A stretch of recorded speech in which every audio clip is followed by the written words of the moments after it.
देश के प्रत्येक नागरिक को ये बात जानना जरूरत है कि देश का जीडीपी क्या है। जीडीपी का फुल फॉर्म क्या होता है, जीडीपी कितने कैटेगरी को मिला करके बनाया जाता है, जीडीपी किस काम में आता है। तो जय हिंद दोस्तों, मेरा नाम है गुरु यादव और आप देख रहे हैं पुअर हेल्थ न्यूज़ बिहार। तो आज हमारा जो ये वीडियो है एजुकेशन पर्पज से है, हम न्यूज़ बनाते हैं, लेकिन आज हमारे वीडियो में एक कमेंट आया था कि जीडीपी के बारे में थोड़ा बताइए। तो आज हम जीडीपी के बारे में बात करेंगे। जीडीपी का फुल फॉर्म होता है जी से ग्रॉस, डी से डोमेस्टिक और पी से प्रोडक्ट। इसका होता है ग्रॉस डोमेस्टिक प्रोडक्ट। इसका हिंदी होता है सकल घरेलू उत्पादन।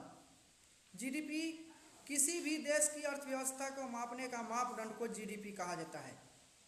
देश की अगर किसी भी देश का अगर क्षमता चेक करना है, शक्ति चेक करना है, तो उसका जीडीपी से ही पता लगता है कि जीडीपी किस देश की कितनी है, और इसी से पता लगाया जाता है कि उसका शक्ति कितना है।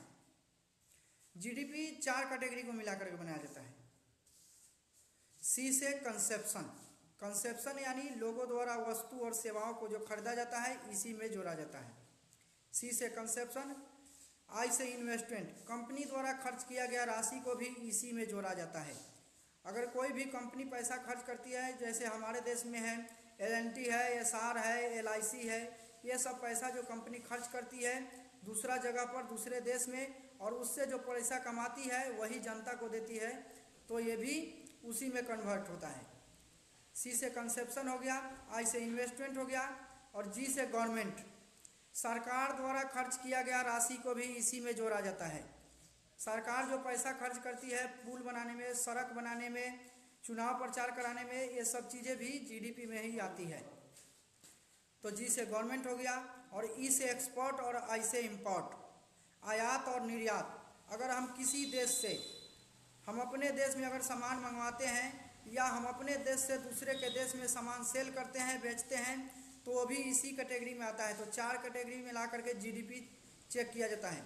अगर किसी देश का जीडीपी डाउन होता है तो सबसे पहले उस देश में बेरोजगारी बढ़ जाएगा और महंगाई बढ़ जाएगा। इस बात से आप अंदाज़ा लगा सकते हैं कि हमारा जो देश भारत है, उस देश का जीडीपी डाउन है या अप है। तो हमारा देश में महंगाई और बेरोजगारी सबसे ज़्यादा है, इसलिए इस देश का जीडीपी डाउन है। अगर इस देश को आप जीडीपी अगर आप बढ़ाना चाहते हैं, तो देश का कोई भी नेता जीडीपी नहीं बढ़ाता है। इस देश का जीडीपी अगर बढ़ाना है, देश का कोई भी नेता जीडीपी को नहीं बढ़ा सकता है, चाहे वो भारत के यशस्वी प्रधानमंत्री श्री नरेंद्र मोदी जी हो, चाहे अरविंद केजरीवाल हो, चाहे राहुल गांधी हो, चाहे तेजस्वी यादव हो, कोई भी हो। किसी भी नेता को ये पावर नहीं है जीडीपी बढ़ाने का। जीडीपी तब बढ़ेगा जब विकास के क्षेत्र में काम होगा। देश में जब तक बाहरी पैसा नहीं आएगा, तब तक देश का जीडीपी डाउन ही रहेगा। अभी इंडिया का फिलहाल में जीडीपी है $3.7 ट्रिलियन। ये $3.7 ट्रिलियन जो ये पैसा है, ये किसान के वजह से है, और कुछ कंपनियां जो है वो विदेश में सामान सेल करती है, इसके वजह से देश का हमारा जीडीपी $3.7 ट्रिलियन है। अगर ये भी नहीं होता तो आज हम लोग 0 वाट का हीरो होते। ये है हालात देश का। एक और बात है कि देश के किसी भी व्यक्ति को 15 लाख रुपया और 20 लाख रुपया नहीं दिया जा सकता है। यही कारण था कि देश के यशस्वी प्रधानमंत्री श्री नरेंद्र मोदी जी लोगों को, गरीबों को वादा किए थे कि 15-15 लाख रुपया देंगे, लेकिन ये नहीं मिला, क्योंकि देश में कभी भी गरीबी को नोट छाप करके गरीबी दूर नहीं किया जा सकता है। क्योंकि देश के अगर प्रत्येक व्यक्ति को 15 लाख 20 लाख रुपया अगर दे दिया जाएगा, तो देश का अर्थव्यवस्था डाउन हो जाएगा। जिसका एक उदाहरण हम दे करके बता रहे हैं। मान लीजिए कोई रिक्शा चलाता है, अगर वो रिक्शा चलाता है, उसको 15 लाख रुपया मिल गया, तो अब कल उसको जा करके आप कहिएगा कि 10 रुपया लीजिए और हमको यहाँ से वहाँ छोड़ दीजिए, तो कहेगा कि हम बैठते हैं, तुम चलाओ। तो सभी आदमी को अगर 15-15 लाख या 20-20 लाख रुपया मिल जाएगा, तो सब आदमी अगर घर में ही बैठ जाएगा, यही हालात रहेगा देश का, तो देश का अर्थव्यवस्था पूरी तरह से डाउन हो जाएगा। अभी हमारे देश में अपना कोई प्रोडक्ट नहीं है जो हम विदेश में सेल कर सकें। और जीडीपी तभी बढ़ेगा जब देश का अपना सामान दूसरे के देश में सेल होगा। तो इंडिया का ऐसा कोई प्रोडक्ट अभी फ़िलहाल में नहीं है जो हम विदेश में सेल कर सकें। ये है देश का हालात। जैसे मान लीजिए ये गूगल है अमेरिका का, फेसबुक है अमेरिका का, यूट्यूब है अमेरिका का, इंस्टाग्राम है अमेरिका का। अगर हम मोबाइल की बात करें तो मोबाइल है रियलमी है चाइना का, रेडमी है चाइना का, ओप्पो है चाइना का, वीवो है चाइना का, और ये जो हम माइक रखे हैं ये भी हो सकता है चाइना का ही। तो ये है देश का हालात। तो जो इस चीज़ पर ध्यान दिया जो देश, वो आगे बढ़ गया, मार्केट में टिका। वर्ल्ड वार के समय में इंडिया को बोला गया कि आप अपने प्रोडक्ट में सुधार कीजिए, इंडिया वाले ध्यान नहीं दिए।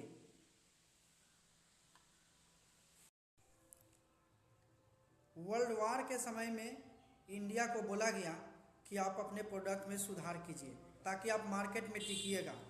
ये लोग ध्यान नहीं दिए, इस पर ध्यान दिया चाइना, जिसकी वजह से आज सभी जगह चाइना छाया हुआ है। चाइना कम पैसा में अपना सामान सेल किया।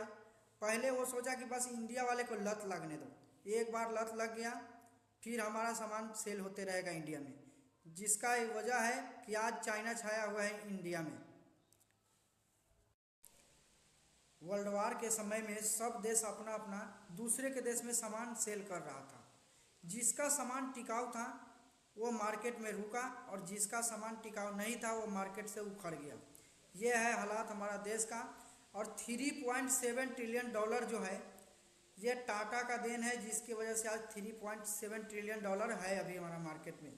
टाटा का देन है और भारत के किसानों का देन है कि यहाँ के किसान का गेहूँ या फसल जो है वो विदेश में ट्रांसफ़र होता है, जिसकी वजह से 3.7 ट्रिलियन डॉलर अभी है। अगर ये जीडीपी तभी बढ़ेगा जब बाहरी पैसा देश में आएगा। उदाहरण के लिए हम बताते हैं, जैसे कि मान लीजिए कोई व्यक्ति समोसा बनाता है और बनाता है, खा जाता है, अपने परिवार में ही बनाता है, खाता है, तो समोसा बनाने के लिए पैसा तो चाहिए ना, तो उसको मार्केट में सेल करना पड़ेगा। तो मार्केट में तो दुकानदार बहुत हैं, तो उसका समोसा तभी बिकेगा जब मार्केट में सबसे अच्छा उसका रहेगा समोसा, तभी बिकेगा। तो इसलिए इंडिया को ही बोला गया कि आप अपने प्रोडक्ट में सुधार कीजिए ताकि आप मार्केट में सेल कीजिएगा सामान। लेकिन इंडिया इस बात पर ध्यान दिया नहीं और इस पर ध्यान दिया चाइना, जिसकी वजह से आज हर कोई हमारे देश में ही सामान सेल कर रहा है, लेकिन हमारा कुछ नहीं है। ये गूगल, फेसबुक, यूट्यूब, इंस्टाग्राम, ये सब चीज़ जो है ये दूसरा देश का है। मोबाइल के अगर मायने में देखा जाए तो ये सैमसंग जो है वियतनाम का है, रियलमी चाइना का है, रेडमी चाइना का है, ओप्पो चाइना का है, वीवो चाइना का है, ये सब तो दूसरा देश का है। आज के डेट में हम लोग डिजिटल इंडिया नहीं है, ये हम लोगों का भूल है। ये डिजिटल इंडिया नहीं है, डिजिटल यूजर है हम लोग। सिर्फ हम लोग चलाने का हाल जानते हैं, चलाते हैं, बस हम लोगों को इतना ही मालूम है। लेकिन ये यूजर हम लोग हैं, बस ये हमारा कुछ है ही नहीं है। अगर आज अमेरिका कह दे कि हम अपना यूट्यूब, फेसबुक इंडिया में नहीं चलने देंगे तो आज हमारा कहानी ख़त्म हो जाएगा। यह है हालात देश का। थोड़ा सा सोच करके देखिए, एक बिना ईमेल आईडी का मोबाइल नहीं खुलता है। जब तक आप ईमेल आईडी नहीं डालिएगा तब तक मोबाइल में कुछ नहीं होगा। ईमेल आईडी किसका है? अमेरिका का है। अगर अमेरिका कह दे कि हम एक ईमेल आईडी का 5 रुपया लेंगे, मान लीजिए कि हमारा देश का जनसंख्या 146 करोड़ जनसंख्या वाला ये देश है, 46 करोड़ को हम लोग साइड करके रखेंगे, 100 करोड़, 5 रुपया अगर प्रत्येक व्यक्ति से अमेरिका ले लिया तो 1 घंटा में 500 करोड़ कमा लिया।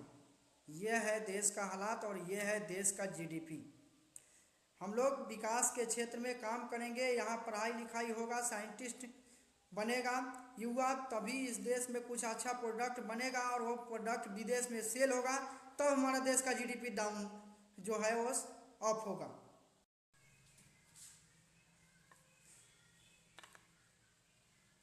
अगर इस देश का कोई जीडीपी बढ़ा सकता है तो वो है युवा। युवा पढ़ेगा लिखेगा तभी कुछ करेगा और इस देश के लिए कोई अच्छा प्रोडक्ट बनाएगा जो हम लोग विदेश में सेल कर सकेंगे, तब हमारा देश का जीडीपी ऑफ होगा। अभी तो डाउन है, लेकिन कैसे पढ़ेगा ये भी तो है देश का हालात। एजुकेशन सिस्टम पर 18% जीएसटी जो ठोक करके बैठे हुए हैं, तो जब तक ये एजुकेशन सिस्टम पर से ये जीएसटी नहीं हटेगा, गरीब आदमी किसी भी तरह से पढ़ाई कर रहा है अब बीपीएससी एग्जाम के लिए पटना में, बिहार में जो लोग पिटा रहे हैं स्टूडेंट, तो कैसे देश आगे बढ़ेगा? देश का जीडीपी डाउन रहेगा। ये है देश का हालात। अभी बिहार में विधानसभा का चुनाव आ रहा है, तो आप लोग किसी भी नेता पर भरोसा मत कीजिए कि कोई 10 लाख 20 लाख रुपया देगा, क्योंकि 10 लाख और 20 लाख रुपया किसी भी व्यक्ति को, भारत के प्रत्येक व्यक्ति को 10 लाख और 20 लाख रुपया नहीं दिया जा सकता है। कुछ लोग आवास योजना की बात करते हैं, ठीक है, आवास योजना 2-4 करोड़ लोगों को दिया जाता है। ये 146 करोड़ जनसंख्या को कभी भी कोई नेता 20 लाख 15 लाख रुपया कभी नहीं देगा। नहीं तो एक बार भारत के प्रधानमंत्री, यशस्वी प्रधानमंत्री श्री नरेंद्र मोदी जी वादा करके चले गए कि गरीबों को हम 15-15 लाख रुपया देने का काम करेंगे, और वो नहीं दिए। और फिर अगला बार राहुल गांधी आएंगे और कहेंगे हम 20-20 लाख रुपया देंगे। तो ये बात जानना जरूरी है कि जब तक देश का जीडीपी डाउन रहेगा, कोई भी नेता प्रत्येक व्यक्ति को 15-20 लाख तो दूर की बात है, 2 लाख रुपया नहीं दे सकता है। ये है देश का हालात। तो इसलिए पैसा पर कभी भी वोट देने का ही काम नहीं कीजिए, और पैसा कोई भी नेता अगर वादा करता है तो उस पर भरोसा नहीं करना है। पैसा नहीं चाहिए, सीधा कहिए विकास का काम कीजिए। हमको शिक्षा पे फ्री चाहिए, ताकि देश का युवा पढ़ लिख करके इस देश के लिए कुछ करे। तो जय हिंद दोस्तों, फिर मिलेंगे अगले वीडियो में। आपका भाई गुड्डू यादव।